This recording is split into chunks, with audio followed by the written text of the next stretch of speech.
নমস্কার বন্ধুরা, taro healing with শ্রীময়ীতে তোমাদের সকলকে স্বাগত জানাচ্ছি। আজকে যে রিডিংটা তোমাদের কাছে নিয়ে এসেছি সেটি হলো তার মনের গোপন কথা কী। এখানে তুমি যে কোনো মানুষ সম্বন্ধে যদি তোমার মনের মধ্যে কোনো প্রশ্ন থাকে, সে তার মনের মধ্যে কি চলছে, তুমি যার সম্বন্ধে জানতে চাইছো, এই রিডিংটা তাহলে তোমার জন্য। মনে মনে চিন্তা করতে থাকো যার সম্বন্ধে তুমি চিন্তা করছো এবং এই প্রশ্নটা মনের মধ্যে রাখো, তার মনের গোপন কথা কী। দেখো এখানে যে কার্ডটা উঠেছে, কিং অফ কাপস, এখানে বোঝাচ্ছে এই কার্ডটা প্রথমেই আমার মধ্যে একটা অনুভূতি দিচ্ছে বা আমি অনুভব করছি এই মানুষটি বাইরে থেকে খুব শান্ত, পরিণত এবং নিয়ন্ত্রিত, কিন্তু তার মনের ভিতরে অনেক কথা জমে আছে যা তিনি সহজে কাউকে বলেন না। এই ব্যক্তিটি নিজের আবেগকে লুকিয়ে রাখতে অভ্যস্ত। তিনি হয়তো তোমাকে মিস করেন, কিন্তু অহংকারের জন্য নয়, বরং সঠিক সময়ের অপেক্ষায় চুপ করে আছেন।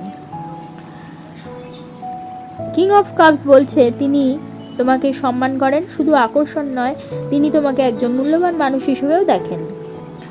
তার মনে হয়তো এই কথাগুলো ঘুরপাক খাচ্ছে যে তুমি কি এখনও তাকে বুঝতে পারো?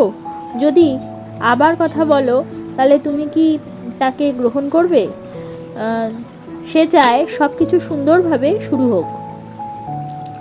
তিনি কেন এখানে চুপ রয়েছেন এটা এখান থেকে বোঝা যাচ্ছে যে তিনি নীরবতার পিছনে কয়েকটি কারণ রাখছেন, যেটা হচ্ছে নিজের আবেগ নিয়ন্ত্রণে রাখার চেষ্টা করছেন, অতীতের কোনো আঘাত বা হতাশা তার মধ্যে রয়েছে, দায়িত্ব বা কাজের চাপও থাকতে পারে, নিশ্চিত না হওয়া পর্যন্ত কোনো পদক্ষেপ না নেওয়ার তার মধ্যে একটা স্বভাব রয়েছে।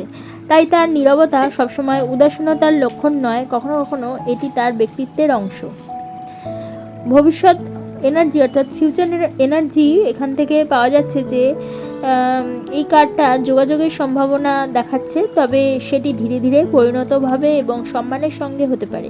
যদি দুজনেই খোলামেলা কথা বলতে পারো তাহলে ভুল বোঝাবুঝি দূর হওয়ার সম্ভাবনা তৈরি হতে পারে। স্পিরিট মেসেজ এখানে পাওয়া যাচ্ছে যে সব অনুভূতি শব্দে প্রকাশ হয় না, কিছু অনুভূতি নীরবতার মধ্যেই সবচেয়ে বেশি বেঁচে থাকে। যদি এই রিডিংটা তোমার সঙ্গে মিলে যায় তাহলে এটিকে তোমার জন্য একটি বার্তা হিসেবে গ্রহণ করো, আর যদি না মেলে তাহলে এটিকে এখানেই ছেড়ে দাও। কিং অফ কাপসের মূল বার্তা তাহলে এখান থেকে পাওয়া যাচ্ছে গভীর অনুভূতি, সম্মান, আবেগের ভারসাম্য এবং সঠিক সময়ের অপেক্ষা। তাহলে বন্ধুরা, তোমরা মনে মনে যার সম্বন্ধে ভাবছো জানতে পারলে তার মনের গোপন কথা কি হতে পারে।